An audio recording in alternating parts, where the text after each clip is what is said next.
Hello जी, नमस्कार। मैं हूं दीपक और आप देख रहे हैं टीएसके टॉक्स। तो आपने देखा कल रात को इंडिया वर्सेस श्रीलंका का मैच, जिसमें कि 240 रन, 50 ओवर में 240 तो बन सकते, लेकिन नहीं।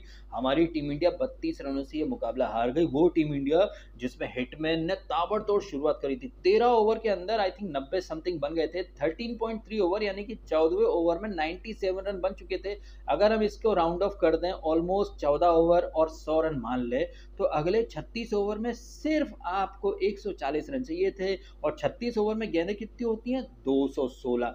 अब आप सिंपल मैथ से, 216 गेंदें बची हैं, 140 रन चाहिए और हाथ में है 9 विकेट। लेकिन नहीं, तभी होता है कोलैप्स। किंग कॉन्ग, किंग चोकल वो आउट हो जाते हैं। कमाल, लाजवाब राहुल, आकाश चोपड़ा का बाप और सुनील शेट्टी का दामाद केला राहुल, वो क्लीन बोल्ड हो जाता है और मात्र 100 रनों से अपनी सेंचुरी को मिस कर देता है। Shivam the Hulk Dube, the replacement of Hardik Pandya, ये भी शून्य बटे सन्नाटा पर आउट होते हैं। ये भी 100 रनों से अपनी सेंचुरी जो रहती है उसे मिस कर देते हैं। वर्ली का छपरी वो तो आते से ही खत्म हो जाता है।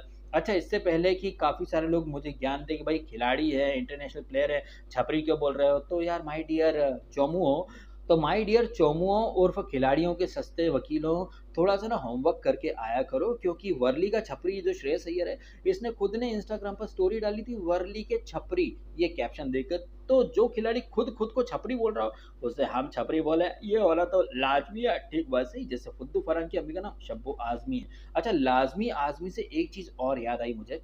जिस तरह से इसी सीरीज में, टी20 सीरीज में, गौतम गंभीर ने कुछ एक्सपेरिमेंट करे थे, उन एक्सपेरिमेंट के बूते हमारी टीम इंडिया ने टी20 सीरीज तो जीत ली थी। लेकिन अपना जो मेरा पिछला जो रिएक्शन वीडियो था, मैंने कहा था कि इस सीरीज में तो भाई जीजी भाई के सारे एक्सपेरिमेंट सफल हो गए, लेकिन यही एक्सपेरिमेंट कल को बैकफायर भी होंगे, तो भैया हम क्रिटिसाइज भी करेंगे। और भैया इतनी जल्दी वो जीजी भाई के एक्सपेरिमेंट बैकफायर होंगे, ये तो हमने सपने में भी नहीं सोचा था।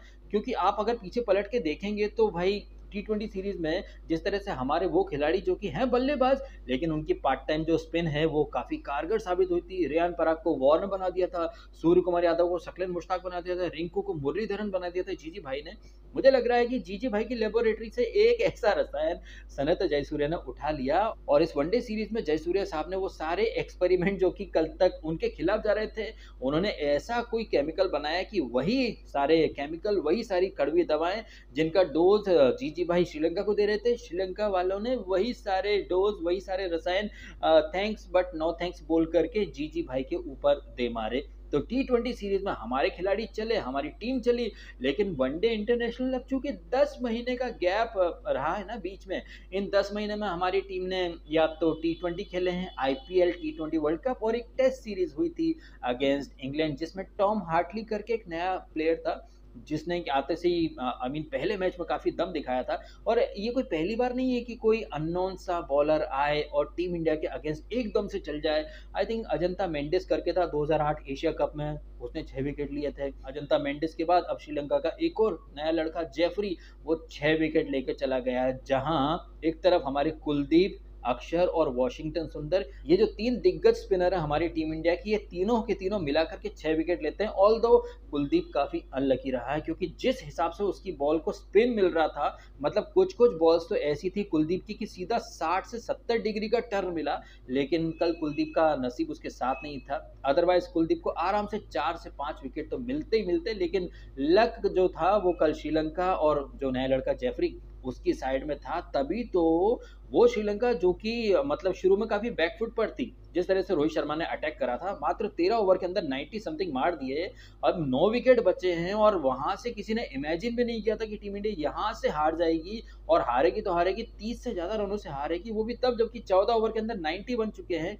रोहित शर्मा भाई, वर्ल्ड कप का जो फॉर्म था ना, 50 ओवर वर्ल्ड कप का, उस फॉर्म को रोहित शर्मा ने अब तक कंटिन्यू करा है। और बाकी के जो खिलाड़ी जो कि वर्ल्ड कप में भी अक्सर हगाई करते थे, इनफैक्ट किंग चोकल जो भी टी20 वर्ल्ड कप के हर मैच में आगे सिर्फ फाइनल में चले हैं, और फाइनल में भी हम तब जीतते हैं जब हमसे बड़ी चोकर यानी साउथ अफ्रीका ने बड़ा वाला चोक करा है। और वर्ल्ड कप की जीत में जय शाह की जो स्क्रिप्ट है उसे भूलिए मत, क्योंकि आपने भी देखा है कि टी20 वर्ल्ड कप में टीम इंडिया के जितने भी मैच थे सारे दिन के मैच थे, और जितने भी वो पिच थे बहुत ज़्यादा स्पिन फ्रेंडली सरफेस हुआ करती थी। और आपने टी20 वर्ल्ड कप में भी देखा कि बाद में जो टीम बैट करती थी वो टारगेट चेज नहीं कर पाती थी, और यही चीज़ आप श्रीलंका में देख रहे हैं, इतने स्पिन फ्रेंडली पिचेस है कि भाई वहाँ रन बनते ही नहीं है। 230 240 भी डिफेंड हो गए, तो अब आप अच्छे से समझ सकते हैं कि कितनी माइंड ब्लोइंग रही थी ना जय शाह की स्क्रिप्ट। एनीवेज अब पास्ट से आ जाते हैं ये जो प्रेजेंट के ऊपर। तो श्रीलंका वाले T20 सीरीज हारे, लेकिन वनडे में उन्होंने जबरदस्त पलटवार किया है और लगभग लगभग वो सारी चीजें जो कि उनके अगेंस्ट गई थी, गौतम गंभीर के एक्सपेरिमेंट वगैरह, लगभग लगभग वो सारी चीजें अब गौतम गंभीर और टीम इंडिया के अगेंस्ट चली गई। मतलब एकदम से वक्त बदल गया, जज्बात बदल गए, जिंदगी बदल गई। और वो श्रीलंका जो कि कल तक बैकफुट पर थी, भाई साहब वो जबरदस्त तेवर में आ चुकी है। और हमारे वो खिलाड़ी जो कि आईपीएल और T20 इतना खेलते हैं कि अब उनके अंदर वो स्टेमिना या फिर जो जज्बा होता ना कि 20 ओवर से ज्यादा टिकने का, वो नदारत सा दिख रहा है। ऐसा लग ही नहीं रहा कि मतलब कोई टिक करके खेलना भी चाहता है। भाई 14 ओवर में ऑलमोस्ट 100 रन बन चुके हैं, आपको सिर्फ संभल करके खेलना था, लेकिन नहीं। पहले किंग चोकल, फिर प्रिंस ऑफ इंडियन क्रिकेट, फिर वर्ली का छपरी, फिर कमाल लाजवाब, एक के बाद एक सरेंडर करने का इन्होंने मतलब एक होड़ मचा दी कि तू चल मैं आता हूँ, चुपड़ी रोटी खाता हूँ। अब जिस तरह से हमारी टीम इंडिया के बड़े बड़े नाम, पोस्टर बॉयज और कागजी शेर, आईपीएल के शेर जिस तरह से ढेर हुए हैं, उससे काफी सारे सवाल जवाब जो हैं भाई वो तो उठेंगे टीम के ऊपर। वहीं श्रीलंका जो कि ऑलमोस्ट लस्त पस्त हालत में थी, टोटल मतलब उनको कुछ समझ में नहीं आ रहा था कि करना क्या है, वो टीम एकदम से सेटबैक से जबरदस्त कमबैक करती है। और हमारी टीम, आप एक बात देखिए कि T20 सीरीज में ना कोहली था ना रोहित, फिर भी हम लोग जीत गए। लेकिन ये बड़े बड़े पोस्टर बॉय सफेद हाथी आए और हम दोनों के दोनों वनडे मैचेस, पिछला वाला टाई जरूर हुआ था लेकिन वो भी एक तरह से हमारी हार ही है, क्योंकि श्रीलंका हारी हुई परिस्थिति से आकर के 1 रन डिफेंड कर लेती है और मैच टाई करवा लेती है। वहीं हमारे खिलाड़ी 1 रन नहीं बना पाए थे, गेंदें बची थी 14, विकेट बचे थे 2, लेकिन दुबे और अर्शदीप आउट हो जाते हैं। मैच जीती हुई परिस्थिति से कहीं ना कहीं टाई वाले मोड में आ जाता है। और एक वीडियो भी वायरल हुआ जहां पर कोहली और गंभीर बहुत जश्न मना रहे थे। प्री मैच और सेलिब्रेशन करना, फिर बाद में एकदम से गमगीन हो जाना, ये कुछ देखा दिखाया ऐसा लगता है ना। आरसीबी में हमेशा यही होता है। और आरसीबी में ये जो प्री मैच और सेलिब्रेशन कौन करता है? Of course Virat Kohli. तो विराट कोहली और गंभीर एकदम से मान करके चल रहे थे कि शिवम दुबे है, जिता देगा, लेकिन बाद में हंसते हुए चेहरे एकदम गमगीन हो गए थे। तो एक नहीं, ऐसे कई सारे सबक हमें वापस से देखने को मिल गए हैं कि हमारी टीम इंडिया के खिलाड़ी जो कि स्पिन खेलने के लिए जाने जाते थे, अब वो मतलब आईपीएल और फ्लैट पिचेस पर खेल खेल करके स्पिन खेलना भूल चुके हैं। प्री मैच्योर सेलिब्रेशन नहीं करना चाहिए, सेंसिबल क्रिकेट खेलना चाहिए। और कहते हैं ना कि it's not over until it's over, तो आखिरी बॉल तक का इंतजार तो करना चाहिए। इसका सबक एक बार फिर से कोहली को और गंभीर को मिल चुका है। आपका क्या मानना है? जिस तरह से T20 में तो हम टॉप कर रहे हैं और ये T20 सीरीज भी हमने जीत ली, लेकिन वनडे में हमारी टीम एकदम मतलब औंधे मुंह गिर गई है। वो सारे एक्सपेरिमेंट, वो सारे दांव जो कि कल तक हमारे फेवर में आए थे, अब वही सारे दांव जो हैं वो सामने वाले के फेवर में चले गए हैं। कितनी जल्दी कर्मा का ये साइकिल घूमा है। हाँ, इन सारी चीज़ों के बीच में जेफरी नाम का जो नया बॉलर है और असलंका, भाई इनकी जितनी तारीफ की जाए उतनी कम है।